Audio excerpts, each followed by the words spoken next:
तमस का अगला भाग। कुछ दिन के लिए वहाँ नहीं जा पाएंगे लीजा। आजकल शहर में थोड़ा तनाव पाया जाता है। जब स्थिति बेहतर हो गई तो चलेंगे। इस वीकेंड तो रिचर्ड को सूझ नहीं पाया कि वह क्या कहे। आने वाला वीकेंड कैसा होगा, वह कहीं लीजा को ले जा पाएगा या नहीं, वह स्वयं स्पष्टतः नहीं जानता था। कहीं निकल जाएंगे, वह बुदबुदाया और नीचे पहुंचकर घोड़े की बाग मोड़ दी। नाश्ता करने से पहले रिचर्ड और लीजा बंगले के अनगिनत कमरे लांघते हुए बड़े कमरे में आकर रुक गए।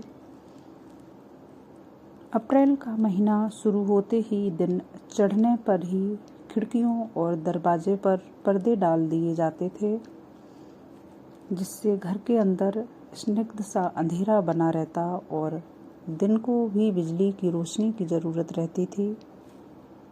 चारों ओर दीवारों के साथ लगी अलमारियों में किताबें ठसाठस भरी थीं।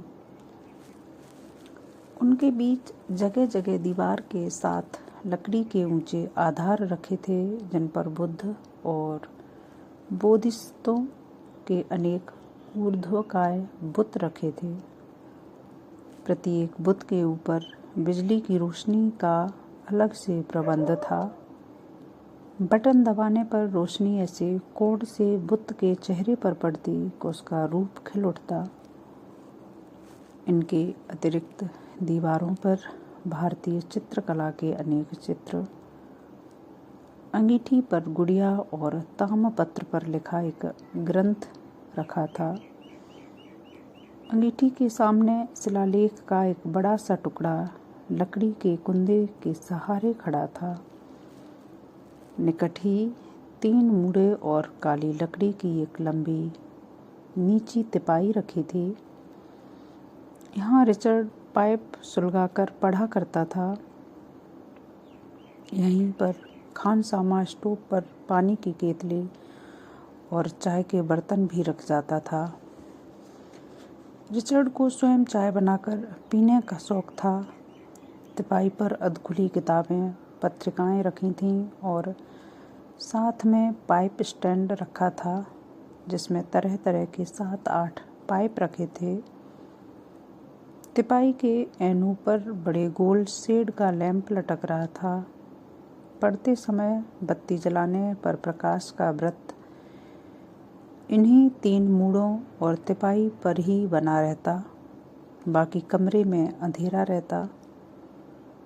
लीजा की कमर में हाथ डाले रिचर्ड बुद्ध की मूर्तियों, जिन्हें उसने लीजा के चले जाने के बाद इकट्ठा किया था, एक एक करके दिखा रहा था। बंगले के बाहर होता हूँ तो हिंदुस्तान के किसी शहर में होता हूँ, बंगले में लौटता हूँ तो पूरे हिंदुस्तान में लौट आता हूँ, रिचर्ड कह रहा था। मोटे काले फ्रेम का चश्मा, मुंह में पाइप, कोहनियों पर लगे झब्बों वाला पुराना कोट और नीचे कार्डराय की ढीली सी पतलून पहने एक कमरे से दूसरे कमरे में जाता हुआ रिचर्ड किसी संग्रहालय का क्यूरेटर लगता था।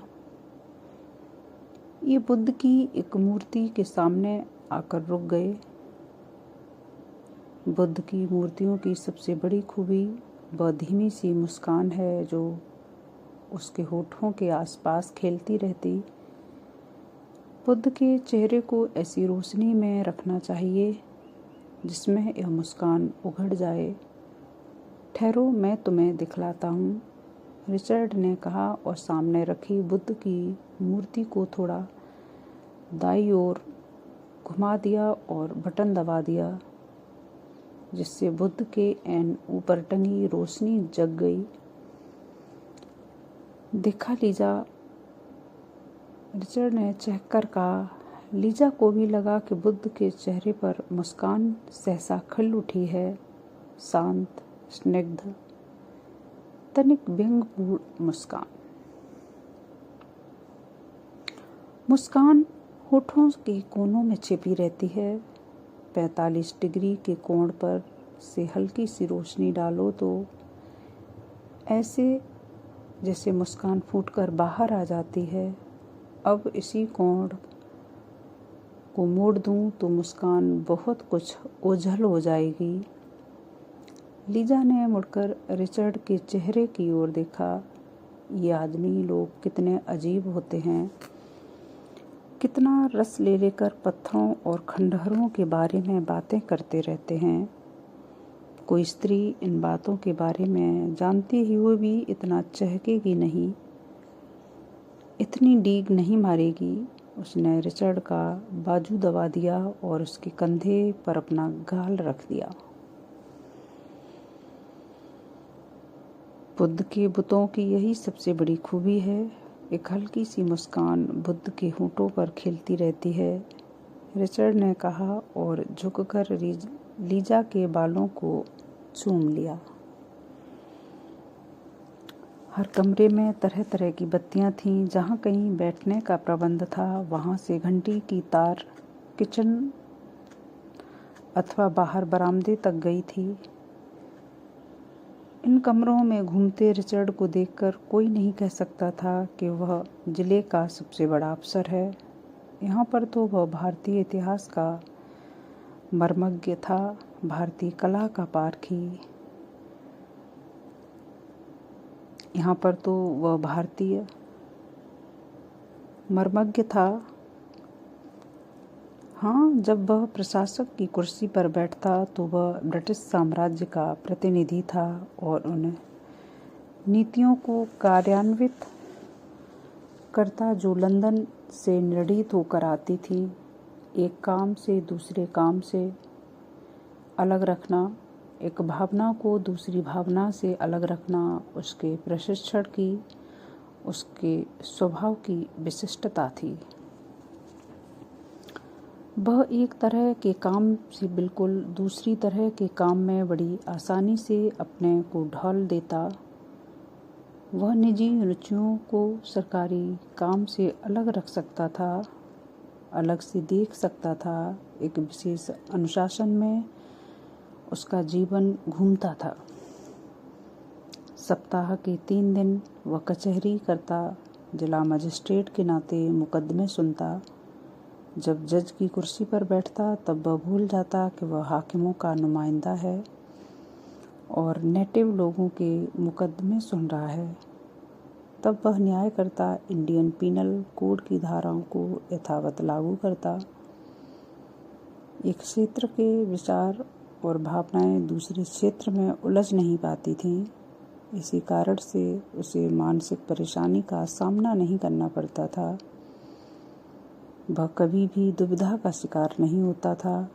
उसके अपने विश्वास क्या हैं, धारणाएं क्या हैं, इनके विश्वास के बारे में कुछ कह पाना कठिन था।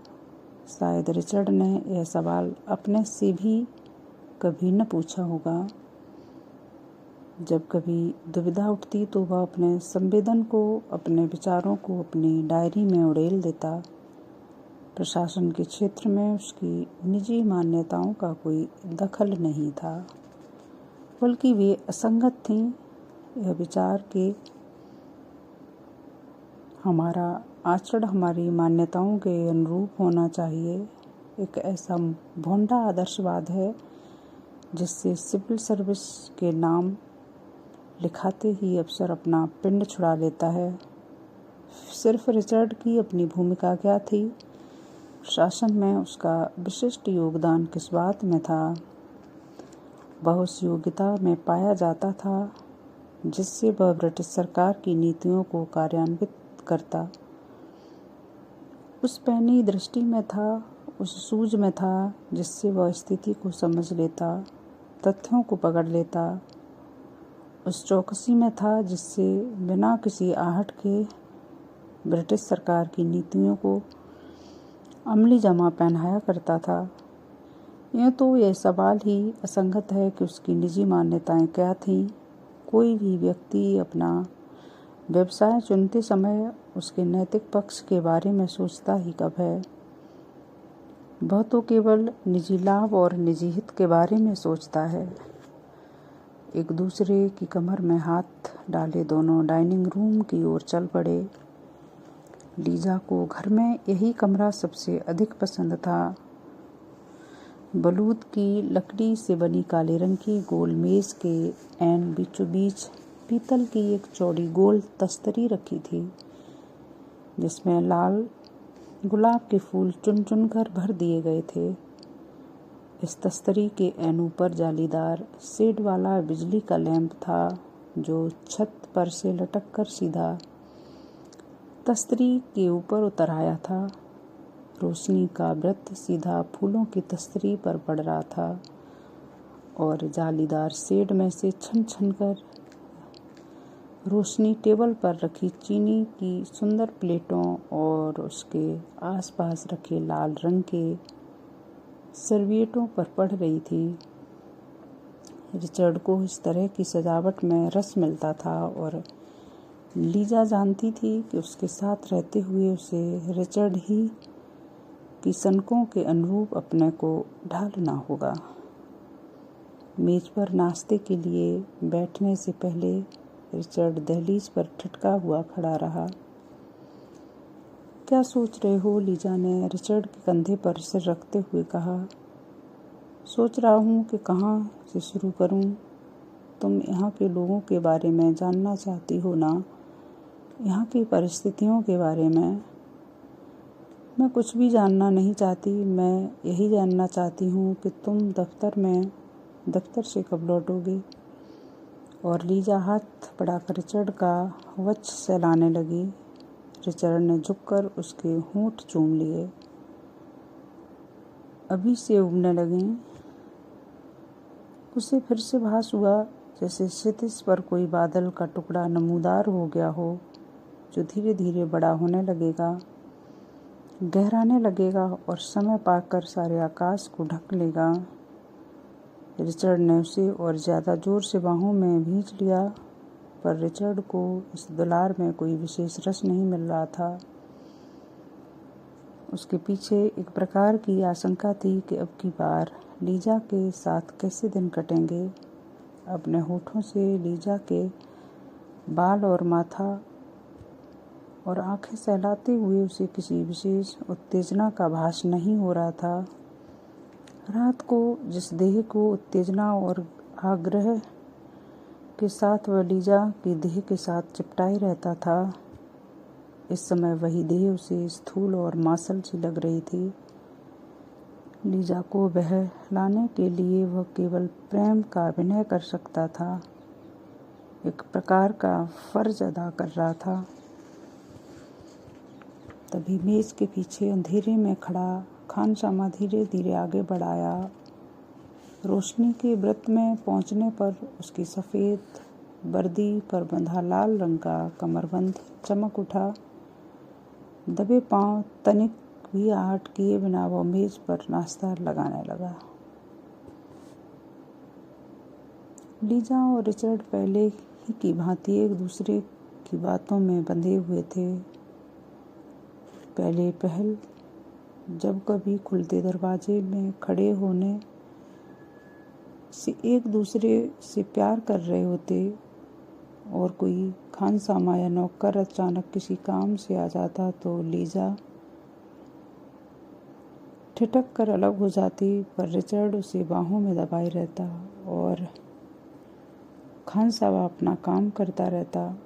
झेंप के कारण लीजा अपनी आंखें बंद कर लेती ताकि वह खानसामा की उपस्थिति को भूली रहे, पर धीरे धीरे वह समझ गई कि खानसामा का एक नेटिव ही होता है। इस पर भी मामूली खानसामा है, इसलिए उसकी स्थिति को यह बाधा नहीं समझती थी। अब की बार तुम्हें जरूर किसी न किसी काम में दिलचस्पी लेते रहना चाहिए लीजा। किस काम में? कितने ही काम हैं। डिप्टी कमिश्नर की पत्नी तो जिले की प्रथम महिला गिनी जाती हैं। तुम जो भी काम हाथ में लोगी उसी में अन्य अफसरों की बीवियां तुम्हारी मदद करेंगी। कितने ही काम हैं डिप्टी कमिश्नर की पत्नी जो जिले की वृद्ध महिला गिनी जाती हैं।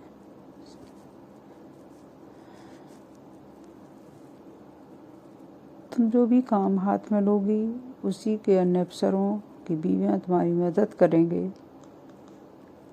कितने ही काम हैं जो डिप्टी कमिश्नरी की पत्नी के लिए तो जिले में चाहिए। जिले की प्रथम महिला जो हैं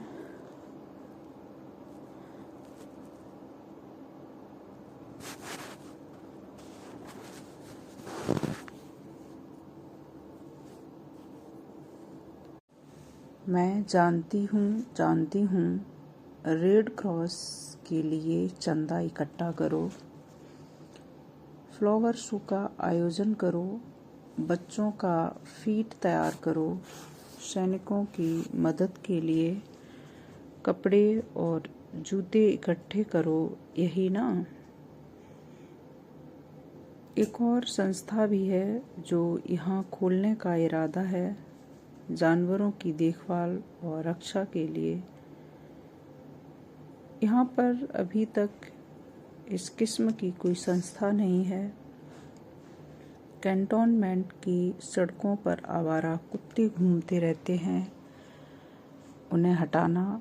घोड़ा गाड़ियों में बूढ़े लगड़े घोड़े जुते रहते हैं, इनका क्या करोगे?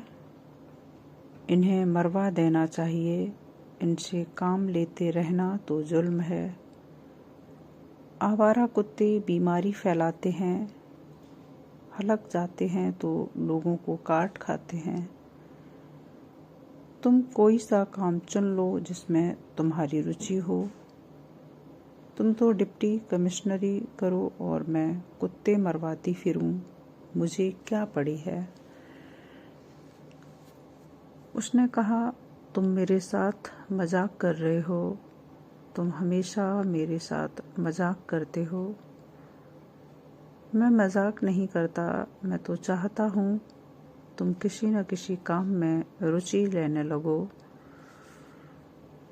मैं तुम्हारे कामों में रुचि लूँगी। तुम बताओ जो सुबह बता रहे थे हिंदुस्तानी लोगों के बारे में।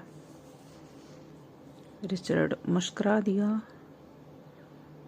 सुनो, सभी हिंदुस्तानी चिड़चिड़े मिजाज के होते हैं, छोटे से उकसाव पर भड़क उठने वाले, धर्म के नाम पर खून करने वाले। सभी व्यक्तिवादी होते हैं और सभी सफ़ेद चमड़ी वाली औरतों को पसंद करते हैं। लीजा को वाक्य का अंतिम अंश सुनते हुए लगा कि रिचर्ड फिर मजाक करने लगा है। लीजा की नज़र में वह बड़ा विद्वान और योग्य व्यक्ति था, पर उसे यह भी लगता था कि वह लीजा को जाहिल समझता है और उसके वाक्यों में अक्सर व्यंग्य छिपा रहता है। गंभीर विषय पर बात करते हुए भी वह सहसा एकाध वाक्य ऐसा लगा देता मानो मजाक कर रहा हो। इससे लीजा को शक होने लगता कि उसकी गंभीर बात में भी कोई तथ्य है या कि वह भी मजाक ही है। तुम कोई भी बात मेरे साथ संजीदगी से नहीं करते, लीजा उलाहने के स्वर में बोली।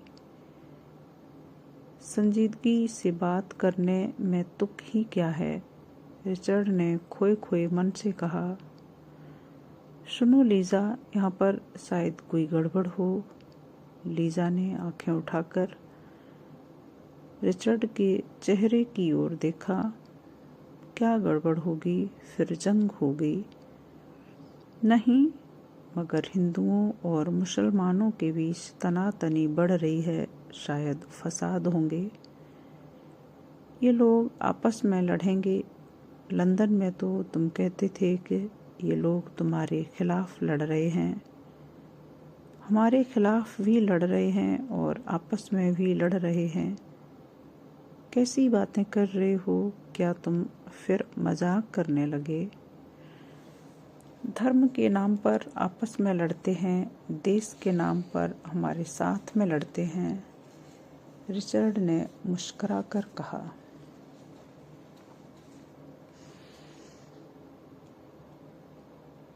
बहुत चालाक नहीं बनो रिचर्ड, मैं सब जानती हूँ। देश के नाम पर लोग तुम्हारे साथ लड़ते हैं और धर्म के नाम पर तुम इन्हें आपस में लड़ाते हो। क्यों, ठीक है ना? हम नहीं लड़ाते लीजा, ये लोग खुद लड़ते हैं। तुम इन्हें लड़ने से रोक भी तो सकते हो, आखिर हैं तो ये एक ही जाति के लोग। रिचर्ड को अपनी पत्नी का भोलापन प्यारा लगा। उसने झुककर लीजा को चूम लिया, फिर बोला, डार्लिंग, हुकूमत करने वाले या नहीं देखते प्रजा में कौन सी समानता पाई जाती है। उनकी दिलचस्पी तो यह देखने में होती है कि वे किन किन बातों में एक दूसरे से अलग हैं। तभी खानसामा ट्रे उठाए चला आया। उसे देखकर लीजा बोली, यह हिंदू है या मुसलमान, तुम बताओ, रिचर्ड ने कहा। लीजा देखकर खानसामा की ओर देखती रही। ट्रे का सामान रख चुकने के बाद बुद्ध का बुत बना खड़ा रहा। हिंदू है? रिचर्ड हंस दिया। गलत? गलत क्यों? फिर ध्यान से देखो। लीजा ने ध्यान से देखा। सिख है, इसकी दाढ़ी है, सिर पर टर्बन है। रिचर्ड फिर हंस दिया। खानसामा अभी भी मूर्तिवत निश्चेष्ट खड़ा था। उसके चेहरे की एक भी मांसपेशी नहीं हिली थी। इसने दाढ़ी को तराश रखा है। सिख लोग दाढ़ी को तराश नहीं सकते, यह उनके धर्म के खिलाफ है। यह तो तुमने मुझे नहीं बताया, लीजा बोली। मैंने कितनी ही और बातें तुम्हें नहीं बताई हैं, जैसे यह कि सिखों के 5 निशान होते हैं, बालों के अलावा 4 चिन्ह हैं। हिंदुओं के सर पर चुटिया होती है और मुसलमानों के भी अपने निशान होते हैं। फिर खान पान में भी हिंदू गाय का मांस नहीं खाते और मुसलमान सुअर का मांस नहीं खाते।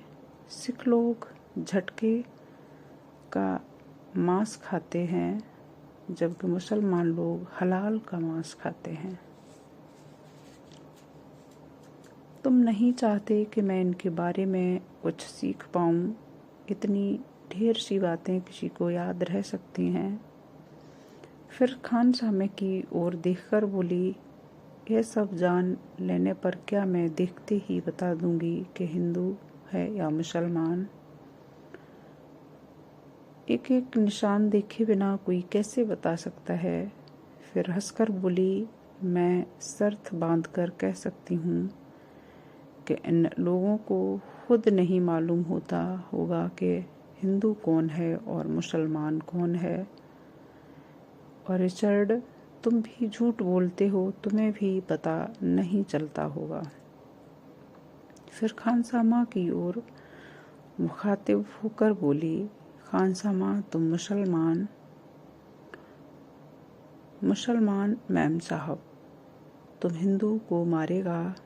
खानसामा सक पका गया। उसने आंखें उठाकर मैम साहब की ओर देखा, फिर मुस्कुराकर साहब की ओर देखने लगा।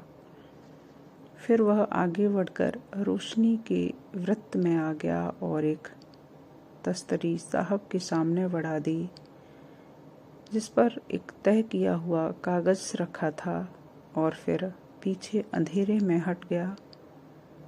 रिचर्ड ने कागज को खोलकर देखा, फिर वह तस्तरी तह करके तस्तरी पर रख दिया। क्या है रिचर्ड? नगर की रिपोर्ट है लीजा, रिचर्ड ने धीमे से कहा और अपने विचारों में खो गया। कैसी रिपोर्ट लीजा? शहर की स्थिति की तुम तो जानती हो। मेरे पास हर रोज सुबह 3-4 महकमों की रिपोर्टें आती हैं, पुलिस सुपरिटेंडेंट की, हेल्थ ऑफिसर की, सिविल सप्लाईज ऑफिसर की। मुझे माफ़ करना, कहता हुआ रिचर्ड खाने वाले कमरे से बाहर निकल गया। थोड़ी देर तक लीजा हतबुद्धि सी बैठी रही। रिचर्ड ने अभी तक कॉफ़ी भी नहीं पी थी। वह असमंजस में थी कि वह स्वयं कॉफ़ी पी ले या रिचर्ड का इंतज़ार करे, पर रिचर्ड शीघ्र ही लौट आया। यह किसकी रिपोर्ट थी रिचर्ड? पुलिस सुपरिटेंडेंट की, रिचर्ड ने कहा, फिर आश्वासन के स्वर में बोला, कोई खास बात नहीं, रोज की रूटीन रिपोर्ट है। लेकिन लीजा को लगा जैसे रिचर्ड कुछ छिपा रहा है। कुछ तो है रिचर्ड, तुम कुछ छिपा रहे हो। छिपाने को क्या लीजा, फिर तुमसे छिपाऊंगा शहर की बातों से मुझे या तुम्हें लगाव ही क्या है कि मैं छिपाता फिरूं। फिर भी कुछ तो है। सुपरिटेंडेंट ने क्या क्या लिखा है? उसने इतना भर लिखा है कि शहर में थोड़ा तनाव पाया जाता है हिंदुओं और मुसलमानों के बीच, मगर यह कोई नई बात नहीं है। हिंदुस्तान में आजकल जगह जगह पर तनाव है। फिर तुम क्या करोगे रिचर्ड? मुझे क्या करना चाहिए लीजा? मैं शासन करूँगा। और क्या करूँगा? लीजा ने आंखें ऊपर की। तुम फिर मजाक करने लगे रिचर्ड। मैं मजाक नहीं कर रहा। अगर हिंदुओं और मुसलमानों के बीच तनाव पाया जाता है तो मैं क्या कर सकता हूँ? तुम उनका झगड़ा निपटाओगे नहीं? रिचर्ड मुस्कुरा दिया और कॉफ़ी का घूंट भरकर सहज भाव से बोला, मैं उनसे कहूँगा, तुम्हारे धर्म के मामले तुम्हारे निजी मामले हैं, इन्हें तुम्हें खुद सुलझाना चाहिए। सरकार तुम्हारी मदद करने के लिए पूरी तरह से तैयार है। तुम उनसे यह भी कहना कि तुम एक ही नस्ल के लोग हो, तुम्हें आपस में नहीं लड़ना चाहिए। तुमने मुझे यही बताया था ना रिचर्ड? जरूर कहूँगा लीजा, रिचर्ड ने तनिक व्यंग से कहा। दोनों चुपचाप कॉफ़ी के घूंट भरते रहे। फिर सहसा लीजा का चेहरा चिंतित हो उठा। तुम्हें कोई खतरा तो नहीं ना रिचर्ड? नहीं लीजा, अगर प्रजा आपस में लड़े तो शासक को किस बात का खतरा है? लीजा के जहन में बात उतरी तो उसकी आंखों में रिचर्ड के प्रति आदरभाव छलक आया। ठीक ही तो कहते थे, तुम कितना कुछ जानते हो रिचर्ड, तुम सचमुच बड़े समझदार हो। मैं यूं ही डर गई। मुझे जैक्सन की पत्नी ने एक बार बताया था कि हिंदुस्तानियों की किसी भीड़ को तितर बितर करने के लिए जैक्सन अकेला रिवॉल्वर लेकर हाथ में भीड़ के पीछे पीछे भागने लगा था और वह पोर्टिको पर खड़ी देख रही थी और बेहद डर भी गई थी, जाने क्या हो जाए। तुम सोचो रिचर्ड, अकेला जैक्सन और सड़कों पर लोगों की भीड़, कुछ भी तो हो सकता था। तुम चिंता